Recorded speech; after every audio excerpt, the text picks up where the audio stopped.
The auction block smelled of dust and sweat, and something older, something that clung to the wood like a stain no amount of scrubbing could remove. The sun had climbed high enough to pierce the edges of the tarpaulin covering, casting strips of light across the faces of men who had come to witness the sale of human property as though it were a simple business transaction. She stood on the rough-hewn planks barefoot, her hands trembling just enough that she could feel it in her gut, not from fear, though fear was there, but from the knowledge that her body and the body she carried had become a commodity.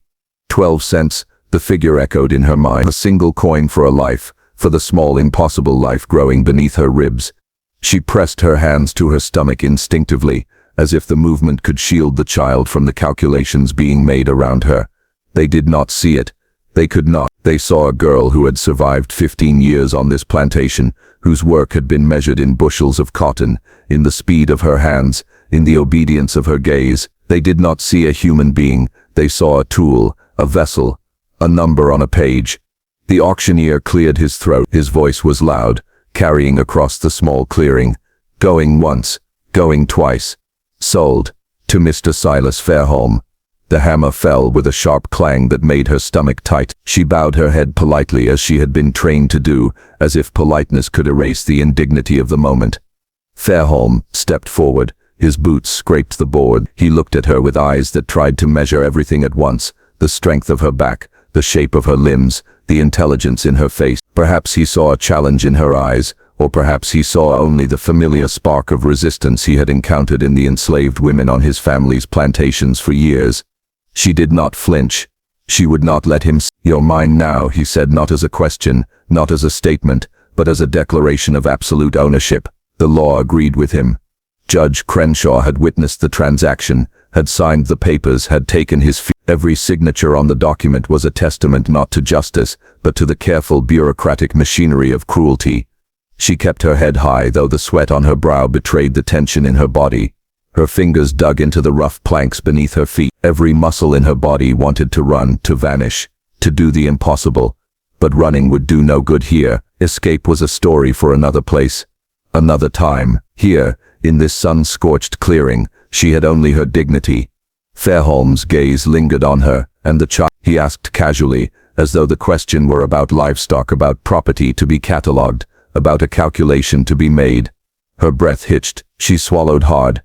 "It is not your concern," she said, voice steady despite the tremor she felt inside. "Not my concern." He stepped closer. His shadow fell across her small frame. "Everything you carry belongs to me now. You and what is in you." The words cut sharper than any whip, not because they were new, she had heard them whispered before, but because now they had been formalized, legalized, written into ink and paper. The law had sanctioned it. 12 cents for her body, for the child, for the future that belonged to neither of them. She looked down at her hands, calloused from work, hardened from obedience, hands that had picked cotton until the skin cracked, that had kneaded dough for weeks, that had scrubbed floors until her nails bled, hands that had held nothing but toil and pain, and now hands that carried the future of someone else, someone who had done nothing wrong, who would enter a world built on cruelty, on the calculations of men who had no right to measure worth in coins. Fairholm's men nudged her forward. She walked, each step measured, each step an act of survival. She did not stumble, did not falter. She had been trained to endure, to comply, to survive, but in the quiet places of her mind, where no overseer or buyer could reach, she whispered plans, small, impossible plans. She imagined a river, wide and fast, where she could vanish into the current. She imagined a wagon that would take her south, away from the eyes of men who claimed ownership over her life. She imagined freedom.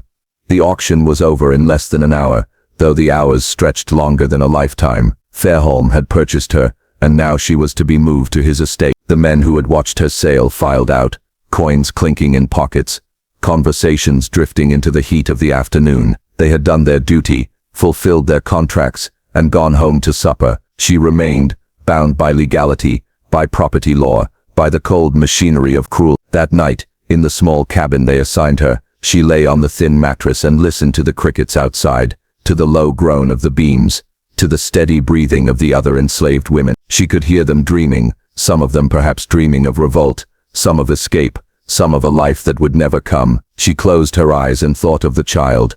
The child had a name already in her heart. though she would never speak it aloud in this place. Names were dangerous, names were power, names could mark you for death or punishment. But in her mind, the child had a name, and with the name came a determination.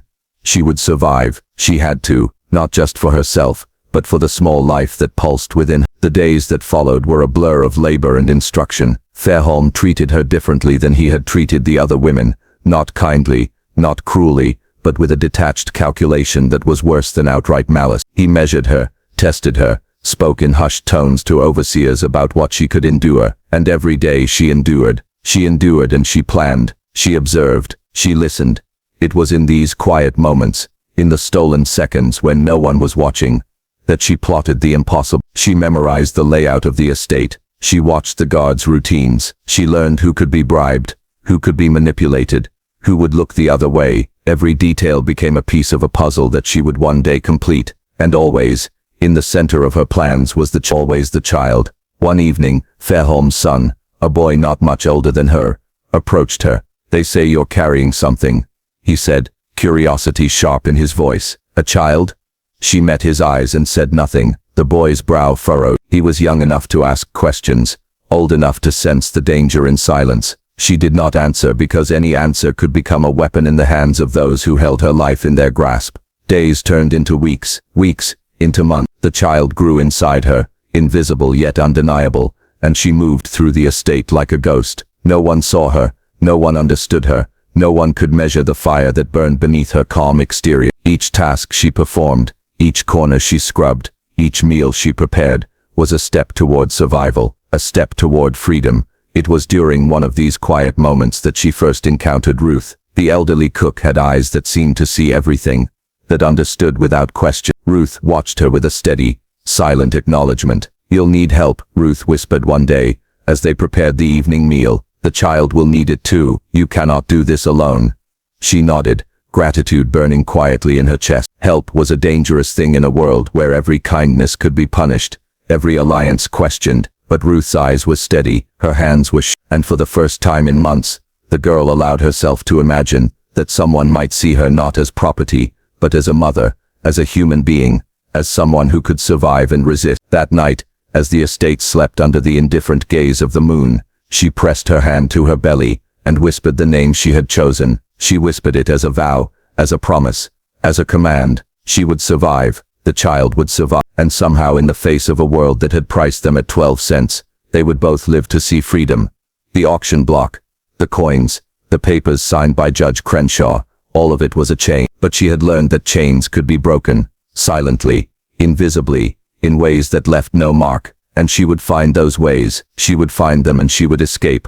The law had given them a price, but she would give them a lesson. Human worth could not be measured in copper coin. Human life could not be valued by signatures on paper, and she, with the child she carried, would prove it. Weeks passed on the Bellamont estate, each day heavier than the last. Claraara moved through the house, and fields like a shadow, observed but unseen, noted but unremembered. Fairholm's attention was constant, though distracted. His cruelty was meticulous, but it was procedural, bound by habit, by expectation, by the law he manipulated so easily. He had no idea that the fire he thought dormant in her had not only survived but grown. It was Ruth who became the first ally, though neither of them spoke of it aloud. The cook worked silently, methodically, slipping notes under a loose board in the kitchen, leaving small supplies in hidden corners. She taught Claraara how to read the smallest signs, the way a door creaked differently when someone approached, the timing of guards' steps, the rhythms of the plantation that betrayed secrets to anyone patient enough to notice. "You'll need more than courage,"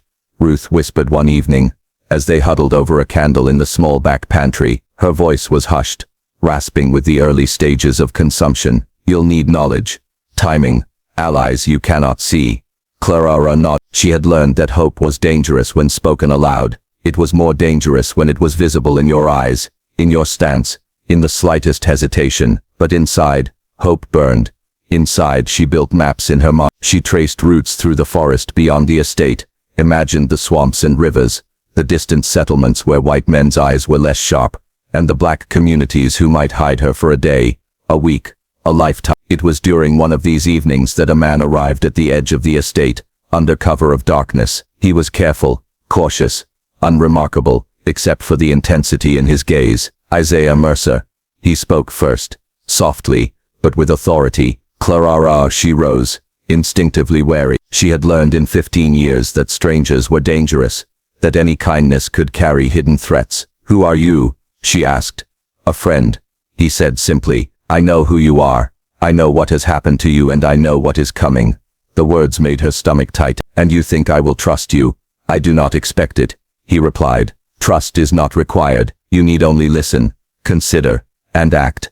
Mercer explained everything in measured tones, everything she already suspected but feared to name. Fairholm's cruelty was not merely impulsive. It was systematic, well-researched, and far-reaching. He had connections in every parish, networks of slave catchers, who could hunt across rivers and forests with the skill of bloodhounds. No one escaped Bellamont by chance. And yet, Mercer said, someone always can. He spoke of a plan, one built on months of preparation, on connections in distant settlements, on families willing to risk everything to protect lives Fairholm would claim as property. He had mapped routes south toward Louisiana, prepared letters of introduction, stashed money, hidden food, every detail accounted for contingencies, for the worst that could happen. You have planned for everything, Claraara said, her voice barely above a whisper. The enormity of what he offered was almost terrifying. Freedom had always seemed a distant dream, impossible, unattainable. Now it was tangible, though fraught with peril. Almost everything, Mercer admitted. The rest is up to you. For days they prepared. Claraara memorized the steps, rehearsed the signals, learned how to move in darkness. She learned the importance of silence, of patience, of waiting for the perfect moment. Every day, Fairholm's cruelty reminded her why escape was necessary. Every night, Mercer reminded her why it was possible. The night of departure arrived. Claraara, dressed in rough clothes provided by Mercer, a bundle of necessities secured under her arm. Ruth, thin and frail, sat propped up in the back of a wagon. Mercer had disguised as an innocuous transport for supply. The woman's illness made her appear vulnerable, exactly as needed for the deception that would protect Claraara. You must not look back, Mercer warned. Not once, not even to see me. Claraara nodded. The forest loomed ahead, black and impenetrable in the moonlight. Every shadow seemed to carry the threat of discovery, every rustle of leaves a whisper of danger. But she moved forward, following Mercer's instructions with precision, feeling the weight of history in her hands, in her steps, in the child she carried. The first leg of their journey was uneventful, a test of nerve rather than skill. Mercer guided Claraara along hidden paths, past overseers' cabins, through undergrowth that snagged at her clothes and scratched her skin. She breathed only when necessary, listened only when necessary. Every sense was alert, every nerve taut with the knowledge that discovery meant death. By afternoon, they reached the edge of a settlement. Mercer had prepared for her. Families waited, faces both anxious and calm, ready to provide sanctuary. One woman, older, with a stoicism born of years navigating oppression, stepped forward. Claraara, she asked. Her voice was gentle. You are safe for now. For the first time in weeks, Claraara allowed herself a moment of relief. The journey was far from over, but she had reached the first waypoint. She allowed herself a glance back, saw the faint silhouette of Mercer in the distance, and understood the enormity of what had been risked for her. Thank you, she whispered, though the words seemed paltry compared to what she felt. You must survive, Mercer said simply. That is all the thanks that matters. Inside the cabin, Claraara met other members of the settlement. They provided food, water, and a place to rest, but also warnings. The law and Fairholm's agents were relentless. No movement could be trusted. Every step must be deliberate, every interaction measured. But with each passing hour, Claraara's confidence grew. The chains of her past, though still metaphorically present, felt lighter. The possibility of freedom was no longer a dream.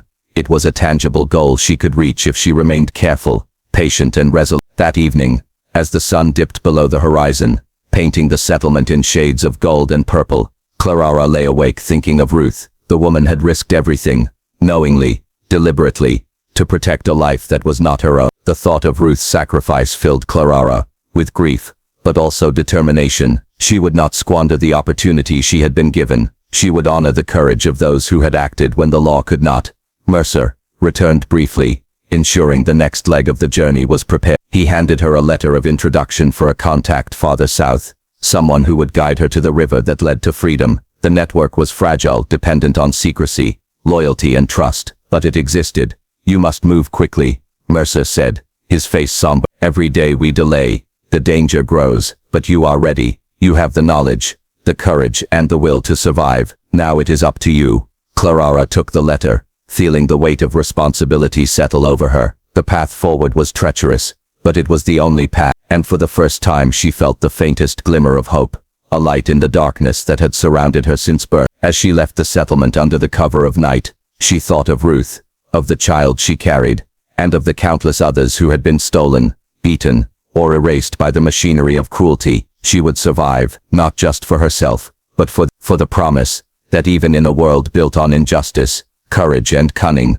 could carve a path to freedom. The forest swallowed her silhouette. Each step carried her further from Bellamont, further from the cruelty that sought to define her. And though the future was uncertain, Claraara knew one truth with absolute certainty. She would not be owned. She would not be counted among property, among numbers, among statistics. She was human, and she would live to prove it. The night was deep, the shadows long, and the world around her silent, except for the whisper of wind through the trees. In that silence, Claraara found strength. In that darkness, she found resolve, and in that small burning hope inside her chest, she found the first real taste of freedom. The journey had begun.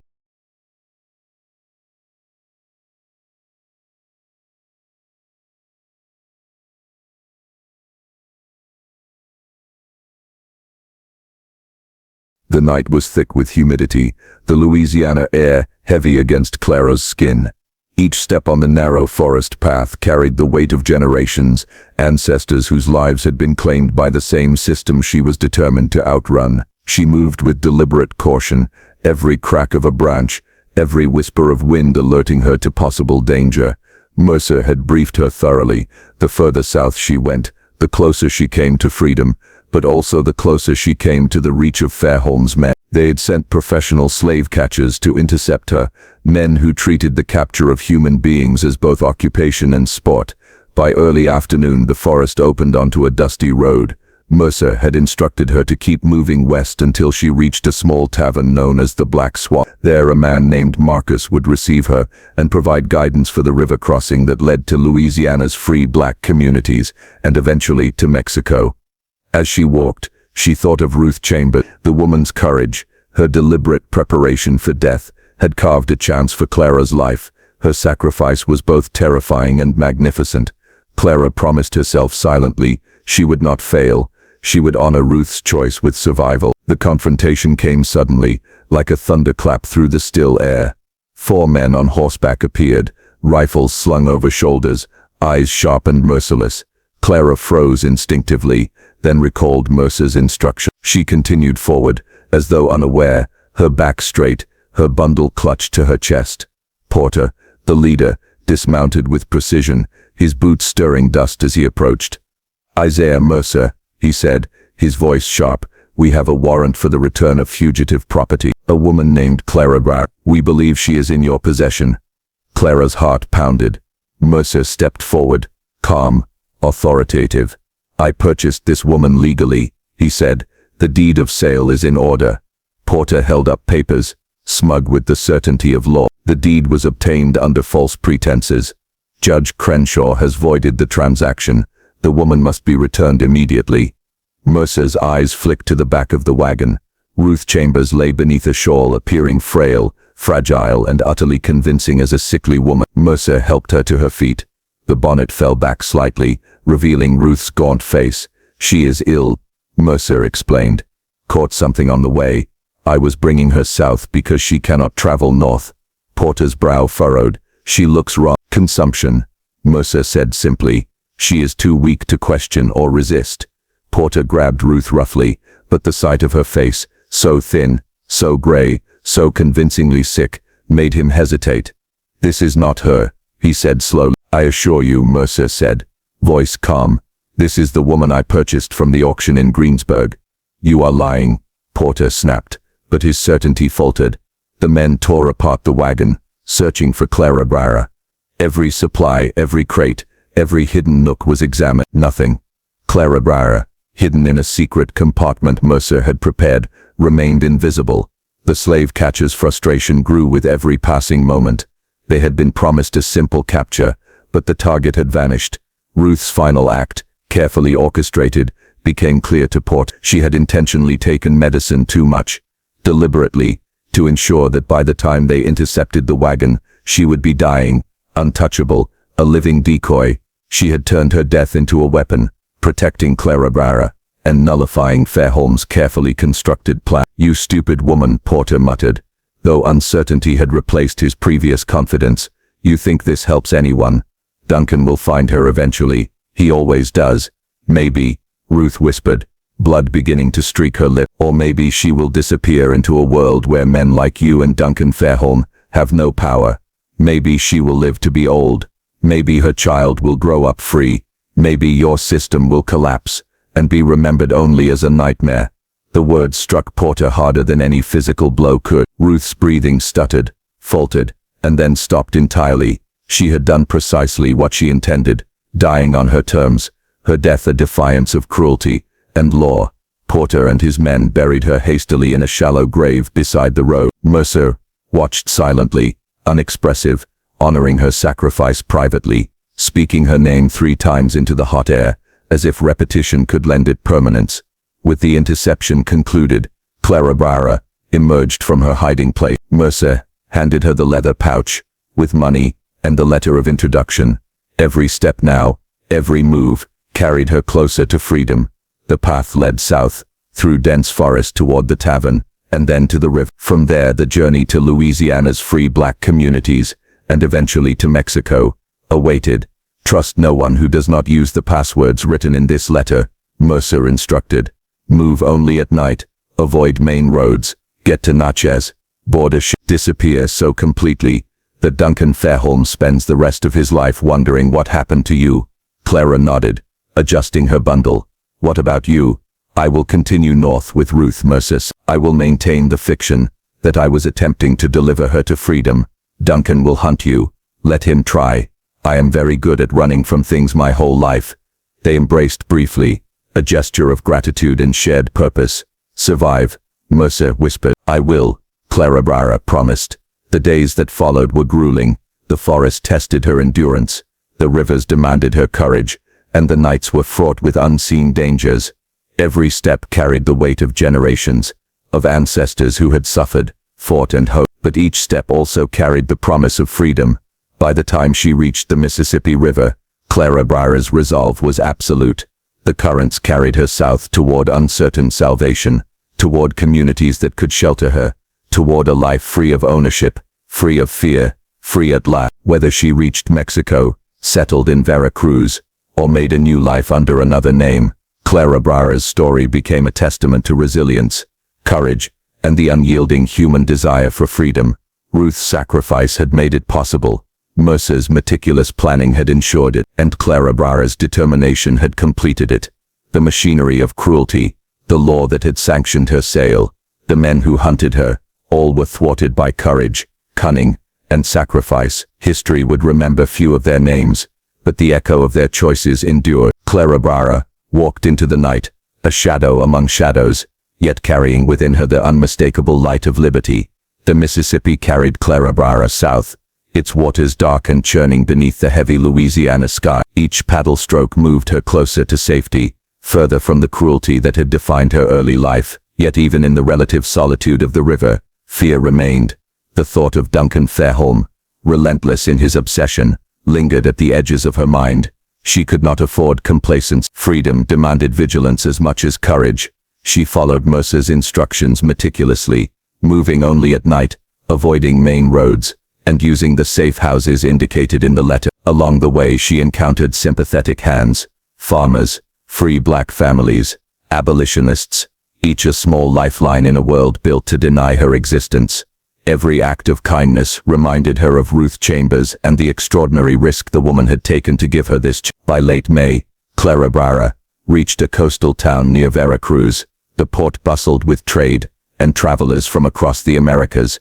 Disguised in modest clothing, and with her identity carefully hidden, she found passage on a small vessel bound for the interior of Mexico. On board she spoke little, hiding the truth of her pregnancy and the perilous journey she had survived. Each day, she nourished herself cautiously, wary of sickness, exhaustion, or discovery. Once ashore, she was received by a community of escaped enslaved people who had carved out a fragile autonomy in the new country. Here, there were no overseers, no auctions, no judges presiding over human lives like property. Claraara felt a liberation that had previously only existed in dreams. She was given a small plot of land to cultivate, a modest dwelling, and a network of people who would protect her and her unborn child. She named her daughter Ruth, in honor of the woman whose life had made this future possible. Clara taught her child about courage, resilience, and the value of every human life. She told stories of her family, of William's idealism, of Mercer's quiet redemption, and of Ruth Chambers' ultimate sacrifice. Though she never revealed every painful detail, too many memories were raw. She ensured that Ruth would grow with an understanding of the price of freedom and the necessity of defiance. Meanwhile, back in the United States, the consequences of Ruth's intervention rippled through those who had sought Clara. Duncan Fairholm spent 6 months scouring Louisiana, Kentucky, and Mississippi, offering escalating rewards for her capture, employing professional slave catchers, and even placing advertisements in newspapers. Every lead failed. No trace of Claraara could be found. Judge Crenshaw died in 1861, just before Louisiana's secession, taking whatever knowledge he possessed about the fraudulent transactions to the grave. Silas Guthrie, the auction overseer who had participated in the sale of women like Claraara, was found dead in 1854, an accidental drowning officially, though some suspected otherwise. Nathaniel Puigt, the parish recorder, vanished when Union forces advanced, his fate unknown. All had been complicit in a system designed to crush lives, and all were ultimately undone by circumstances, timing, and the audacity of a dying woman. Duncan Fairholm himself survived the Civil War, but lost everything. Bellarmine Plantation burned to the ground during the Union advance. The lands that had once symbolized power and cruelty lay in ashes. He died alone in 1872, bankrupt, isolated and haunted by his failures. Claraara's survival, however, was never guaranteed. Letters from Mercer, meticulously written and hidden, ensured she had guidance even as he disappeared north. Mercer himself vanished, leaving behind only the memory of a man who had risked everything for redemption. William Fairholm's mess, discovered decades later hidden on the back of a receipt, would serve as a moral testament to the choices of those who tried to act rightly in a world built on cruelty. The greatest evil is not the evil done by wicked men, but the evil permitted by good men who lack the courage to act. I lacked that courage when it mattered. I pray you will not. This message, rediscovered in 1998, cemented the historical significance of Claraara's story. It reminded future generations that courage and morality were not abstract ideals, but choices made in moments of immense risk. Years later, Claraara Freeman, as she was now known, lived in relative peace.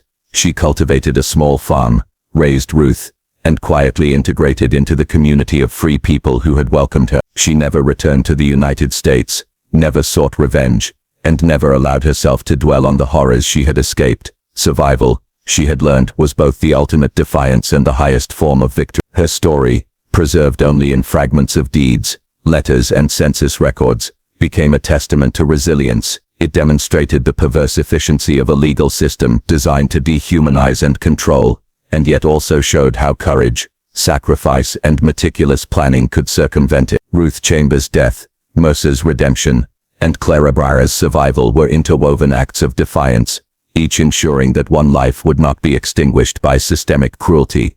Perhaps most importantly, Claraara's legacy endured through her daughter. Ruth grew up knowing the name and deeds of the women and men who had defied the machinery of oppression. She knew that her life, her freedom, and her choices had been purchased with courage and sacrifice. And she understood, from a very young age, that freedom was not a gift to be taken lightly, but a responsibility to be honored, nurtured and defended. Claraara's disappearance into the shadows of history, whether to Mexico, Haiti, or another unknown sanctuary, represented more than escape. It was a profound statement.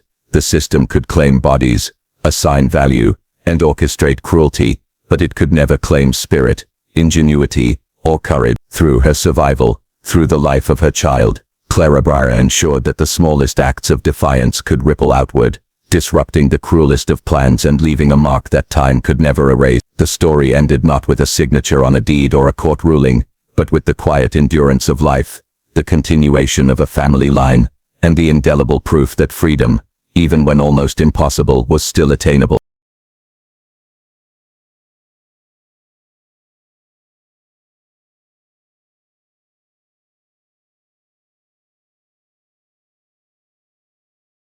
Decades passed.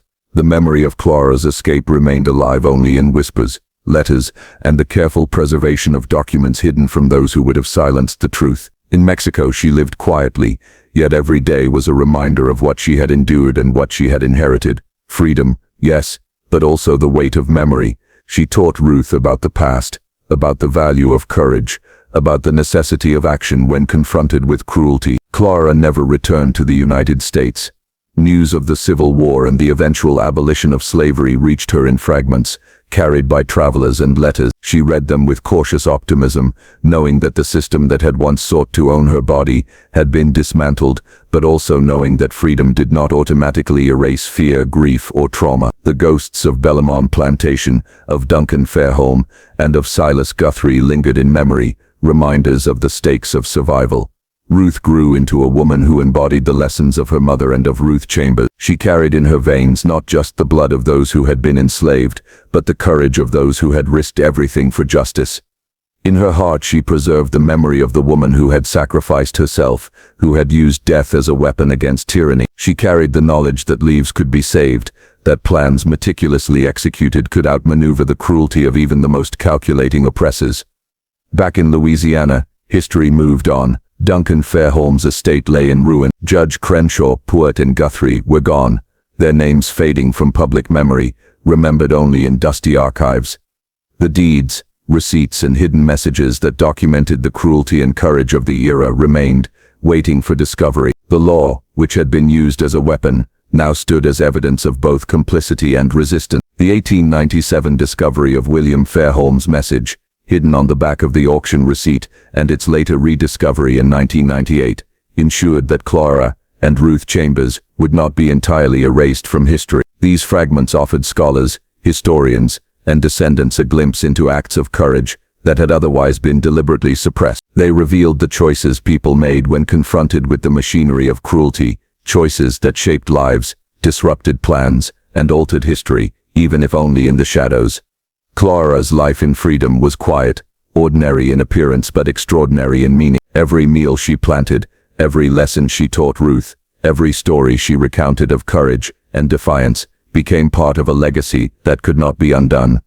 It was a life lived fully, deliberately, in defiance of a system designed to crush spirit. It was a life that proved survival could be the ultimate rebellion, that one person's escape could ripple outward in ways the oppressors could never anticipate. And though historians will never know all the details of Claraara's final years, the fragments that remain, deeds, letters, census records, and stories passed down testify to the enduring power of courage, sacrifice, and hope. Ruth Chambers' death, Claraara's survival, and the quiet choices of Isaiah Mercer and William Fairholm all converged to create a narrative that challenged cruelty, defied expectation, and ultimately preserved life in the face of a system that sought to destroy it. History is silent on much of Claraara's path, but that silence may itself be the most powerful testament of all. It suggests a disappearance so complete, so final, that Duncan Fairholm's reach could not touch it. It suggests a triumph not marked by monuments or proclamations, but by the quiet, persistent continuation of life, liberty, and the unbreakable human spirit.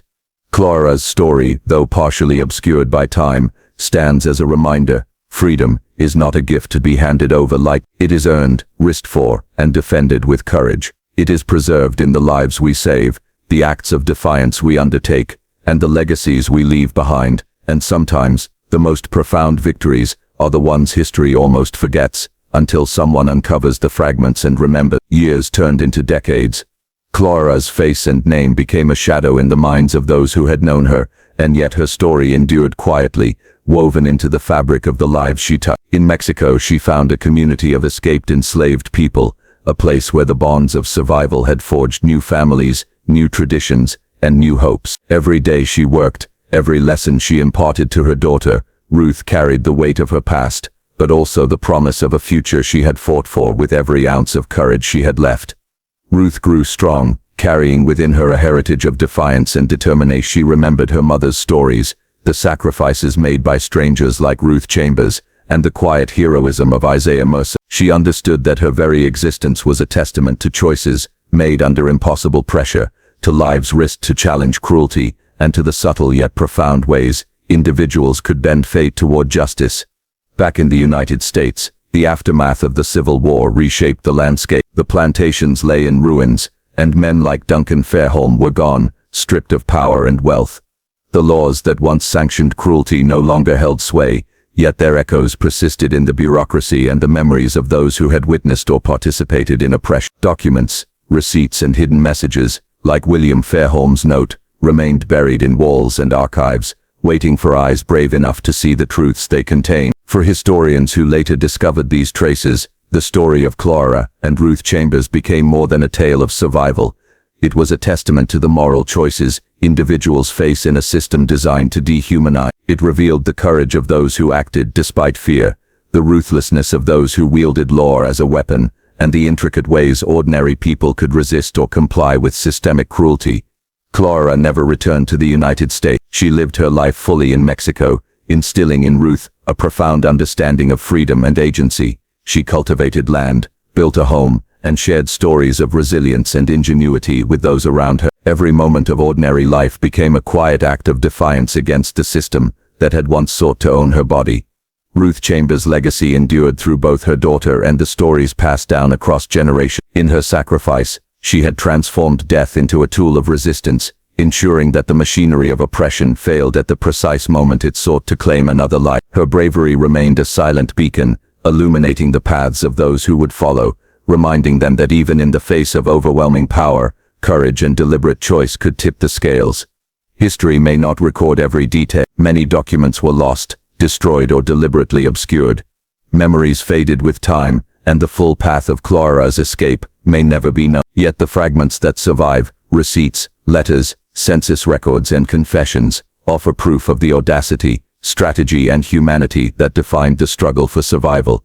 They remind us that freedom was not granted but seized, often at the highest cost. The story of Claraara and Ruth Chambers is ultimately one of resilience and the human spirit's refusal to be extinguished. It is a story of ordinary people choosing extraordinary acts of courage, of lives risked for justice, and of a system meant to destroy human dignity being quietly undermined by those who refuse to comply. It is a reminder that even in the darkest chapters of history, light can persist, carried in the choices of those brave enough to act.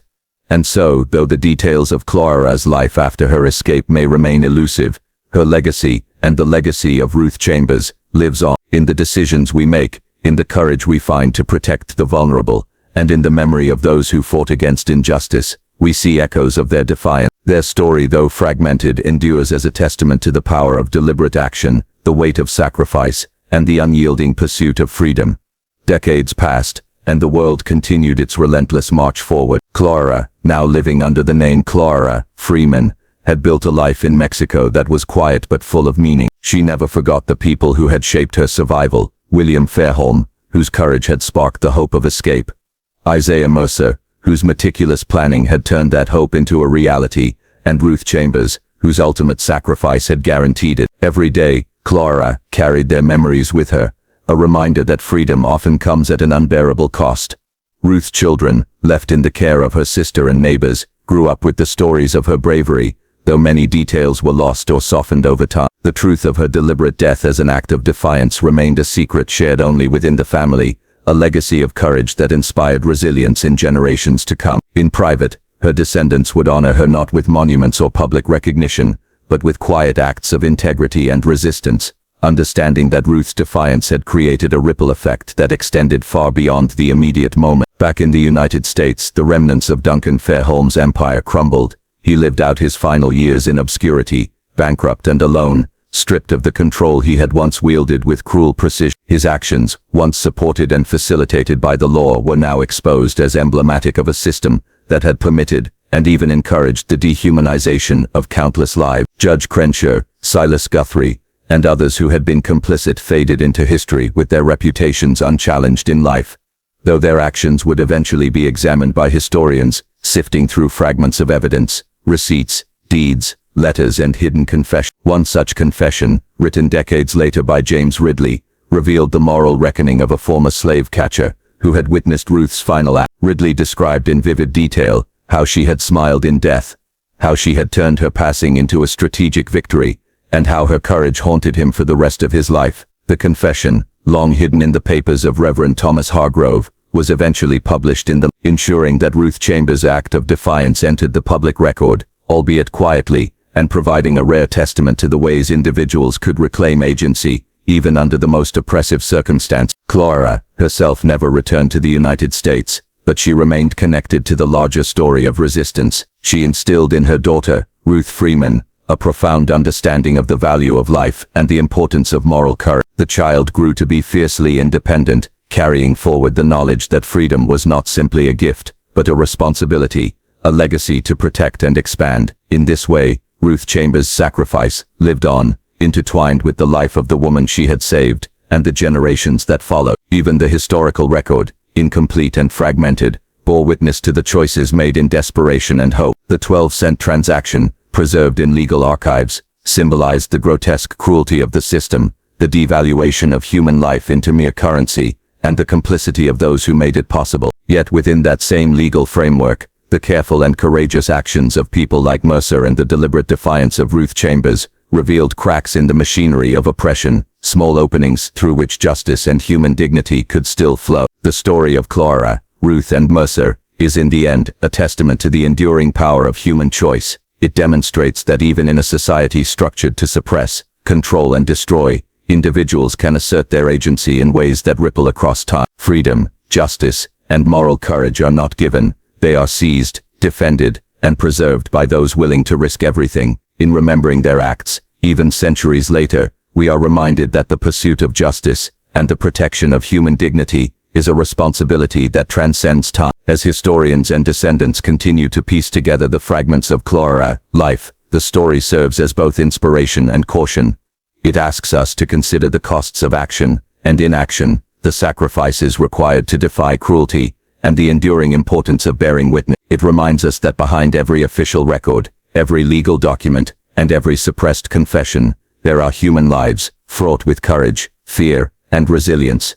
Claraara, fate though partly unknown, is ultimately a story of triumph. Whether she disappeared into a distant land, lived out her days under a new identity, or faced the quiet struggles of survival in freedom, her story reflects the possibilities born from resistance, ingenuity, and the indomitable human spirit. Ruth Chambers' death, executed with precision and bravery, ensured that the carefully constructed mechanisms of cruelty failed. Her final act was not simply a personal sacrifice, it was a blow against the entire system that sought to dominate human life. In the end, their stories converge into a single lesson. Even in the most oppressive systems, there exist moments where courage, planning, and sacrifice can bend the arc of history toward justice. Their legacy is not just in the lives saved, but in the moral clarity and defiance that can inspire generations to come. And though the historical record may never reveal the full truth, the echoes of their choices continue to resonate, reminding us that freedom, fragile, precious, and hard-won, is worth every risk.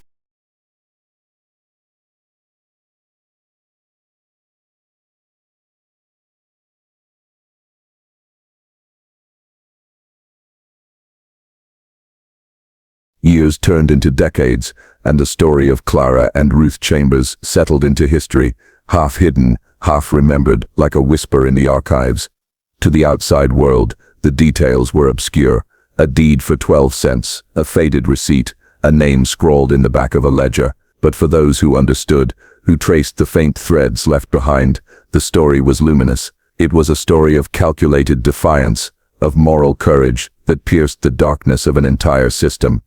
Claraara's life in Mexico remained largely anonymous. She married a local craftsman, built a small home, and raised her daughter Ruth with the values instilled by her past: resilience, vigilance, and the sacredness of freedom. In her quiet moments, she would tell her daughter stories about bravery and choice, carefully omitting details that might reveal her origin, but making certain the lessons endured. These were stories not just of survival but of intentional resistance, of the power of one person to disrupt even the most ruthless systems.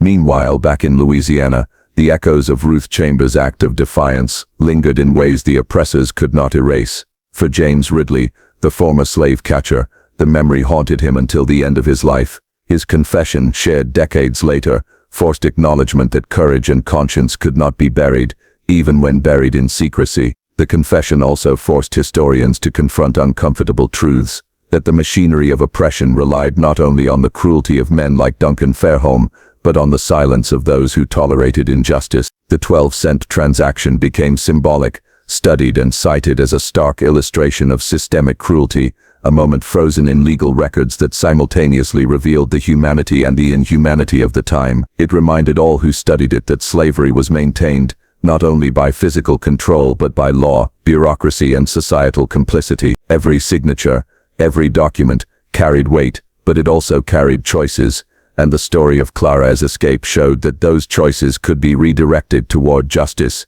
even if subtly, even if quietly. Historians and genealogists, who later traced Claraara's potential path, found tantalizing hints. Census records in Illinois suggested a woman living under the name Claraara Freeman, with a daughter named Ruth. If accurate, these records hinted at survival, a life rebuilt from the fragments of stolen freedom. In Mexico, oral traditions among communities of escaped enslaved people spoke of a woman who had arrived from the north, carrying both grief and hope, teaching others the lessons of survival, resistance, and moral courage. Though the certainty of her fate remained elusive, the possibility of her survival became a beacon, a narrative of hope against the overwhelming odds of oppression. The legacy of Ruth Chambers, however, was sharper, immediate, and profound. Her deliberate choice to die in a precise moment to foil Duncan Fairholm's plan created ripples beyond the immediate rescue. She had reclaimed agency where the law and the system had taken none. Her death was not passive, it was a strategic act, a reclaiming of power over her own body, her own story and the destiny of another human being. Through her sacrifice, she demonstrated the capacity of one person to disrupt a network of oppression, a lesson that would resonate through generations, even if the names of those involved were obscure. Isaiah Mercer, too, became a figure remembered quietly, in the lives he saved, and the acts he performed in the shadows. His meticulous planning, his willingness to risk everything, and his dedication to justice ensured that Claraara had a chance at life. Though the law had failed, he had acted. His redemption was not public, it did not come with accolades or recognition, but it was complete, measured not in fame or reward, but in the life preserved, the chain of cruelty interrupted. Ultimately, the story of Claraara, Ruth, and Mercer is a meditation on choice, courage, and the human spirit. It is a story that bridges past and present, asking those who encounter it to reflect on the systems we inherit, the responsibilities we bear, and the ways in which individual acts of courage can ripple across time. It reminds us that freedom is never a given, but something earned, defended, and transmitted across generations. The archival fragments, the deed, the receipt, the hidden messages, and the confessions remain as testament to the reality of human cruelty and human courage. They tell us that history is not just a chronicle of events, but a tapestry of choices, risks, and moral reckoning. The silence of history in this case becomes a part of the story itself, a reminder that survival sometimes depends on invisibility, on careful strategy, and on the bravery of those willing to act when others falter. Whether Claraara truly survived to live freely, or whether her path ended in obscurity, the story endures. It endures not only in documents or records, but in the moral clarity it imparts. It asks us to consider the costs of complicity, the power of deliberate action, and the ways in which one life, or even one death, can defy the designs of cruelty. It reminds us that the law may sanction injustice, but conscience, courage, and strategy can circumvent. In remembering Claraara and Ruth Chambers, we remember the countless unnamed, undocumented individuals who resisted oppression in ways big and small. Their stories, though often hidden, are vital threads in the tapestry of human history. They remind us that even in the darkest times, human agency persists. Even under the shadow of systemic cruelty, individuals can act, disrupt, and preserve dignity. And in this there is hope, not for immediate triumph, or for justice, as dictated by law, but for the enduring power of human courage, the ability to defy oppression, to create life where there was only danger, and to ensure that memory itself can serve as resistance. The choices of Claraara, Ruth, and Mercer remain a beacon across time, illuminating the possibilities of moral courage and the relentless pursuit of freedom, no matter the cost. Years after that fateful march, the story of Claraara, Ruth Chambers reverberated quietly through the lives they had touched, leaving impressions that no official record could capture. In Mexico, Claraara quietly integrated into a community of free people, her existence a testament to survival and ingenuity. She never sought recognition. She did not write memoirs or make claims on history. Her daughter, Ruth, grew up understanding the weight of legacy and courage without ever fully grasping its origin. She inherited her mother's resilience, her mother's vigilance, and a deep understanding of the value of freedom, lessons that could not be legislated or purchased. The descendants of Claraara, if the census records were correct, carried forward her story, albeit in fragmented ways. Oral histories hinted at a woman from the north, who had risked everything, to live freely. Her daughter, bearing the name of the woman who sacrificed herself for her mother's survival, became a living emblem of Ruth Chambers' courage. Through them, the act of resistance persisted, threading through generations, unseen by most, but palpable to those who listened closely. Back in Louisiana, the legacy of Ruth Chambers' death continued to challenge the morality of those who profited from cruelty. James Ridley, haunted by her deliberate choice, became a man changed by the memory of her defiance. His conversion to Methodism, and the confessions he made decades later, reflected the enduring moral consequences of witnessing courage and cruelty side by side. Ruth's final act had extended beyond the immediate rescue. It had altered the conscience of a man trained to extinguish hope, showing that defiance could pierce even the hearts of oppressors. The legal machinery that had permitted Duncan Fairholm's cruelty remained a stark lesson in the abuse of power. The 12-cent transaction, documented and lawful, became a case study for historians, legal scholars, and activists. It revealed the terrifying efficiency with which bureaucracy could normalize violence, reduce human life to a line item, and sanction cruelty under the guise of legitimacy. And yet, the same documents revealed cracks in that machinery, moments where careful planning, moral courage, and deliberate action could circumvent even the most entrenched systems of oppression. Duncan Fairholm himself became a cautionary tale. His relentless pursuit of Claraara ended in failure, his empire of control dismantled not by law or justice, but by the courage of those he sought to dominate. The Union victory in the Civil War brought an end to his wealth and influence, but it also underscored a larger truth. Systems of oppression rely not only on power and law, but on the complacency of those who accept them. Ruth Chambers and Isaiah Mercer acted against that complacency, demonstrating the capacity of human choice to alter outcomes. Historians who uncovered the story centuries later were struck not by the deeds alone, but by the moral complexity of the participants. William Fairholm, who had tried and failed to save Claraara years earlier, remained a figure of tragic idealism, a man whose love and courage could not bend the iron machinery of cruelty. Mercer's calculated risk embodied redemption in action, a quiet, methodical opposition to systemic evil. Ruth's deliberate death was both horrifying and awe-inspiring, a demonstration that agency could exist even in the shadow of inevitable mortality. And Claraara, survival, or potential survival, represented the ultimate triumph, life reclaimed, freedom asserted, and legacy ensured. The rediscovery of William Fairholm's note during the 1998 archives renovation transformed abstract history into personal testimony. His words, simple and remorseful, reflected a timeless ethical imperative. The greatest evil is not only the actions of the wicked, but the inaction of the good. Historians recognized that these small, hidden acts of courage,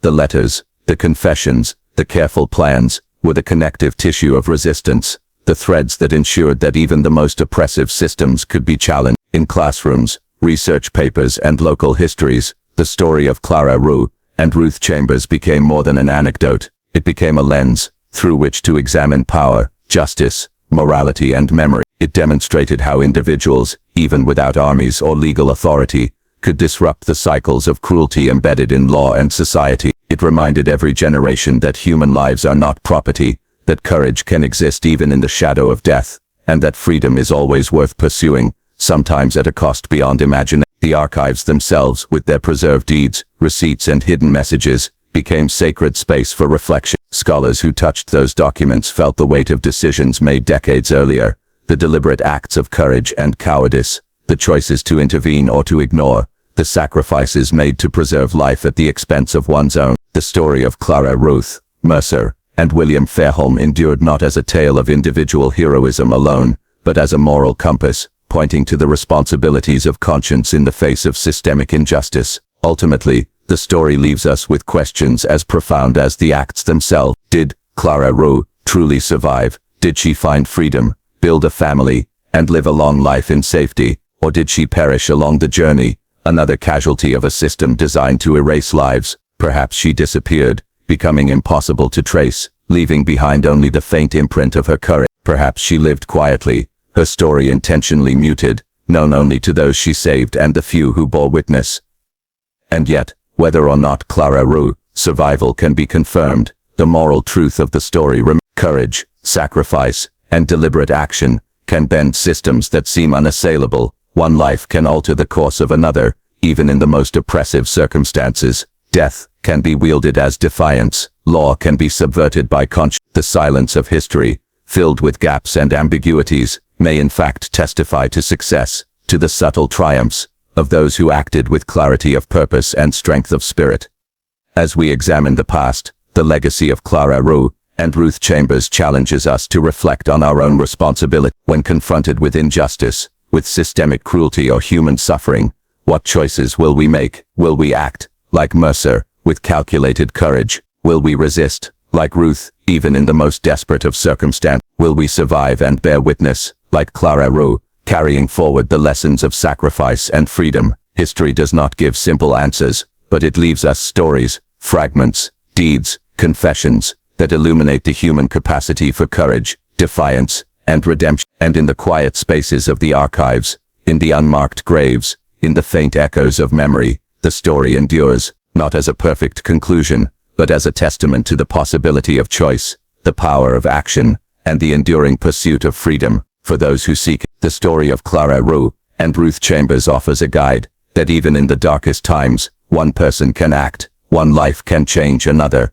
and the consequences of courage may resonate far beyond the moment, across decades, across generations, and into the moral conscience of the world. Decades later, the echoes of that March afternoon continue to ripple across generations. Historians, genealogists, and descendants piece together fragments, census records, letters, receipts, and the rare personal confession. Each document offered a window, however narrow, into the lives of those who had acted in extraordinary ways under impossible circumstances. Yet the gaps remained, intentional or otherwise, leaving as much to imagination as to fact. Claraara's fate, the ultimate outcome of her perilous journey, remained unknown. Some evidence suggested she survived and built a life in Mexico, perhaps in Veracruz, where freed enslaved communities offered safety and anonymity. Other theories placed her in Haiti, while a few argued she may have perished along the way. Even so, the very possibility of her survival held profound meaning. Her disappearance symbolized the ultimate victory. She had evaded the grasp of men who believed they controlled her life. She had reclaimed autonomy in a world determined to deny it. Ruth Chambers' sacrifice became legend in the quiet corners of history. Though her death went unmarked by monuments or public commemoration, her act left an indelible impression on the conscience of those who witnessed it. James Ridley, the former slave catcher, who had seen her defiance firsthand, lived with the memory for decades. It haunted him, reshaping his morality and his understanding of justice. Her courage was a weapon, a form of resistance that the oppressors could not quantify or control. Through her, one life had managed to disrupt the machinery of cruelty. Isaiah Mercer's redemption, too,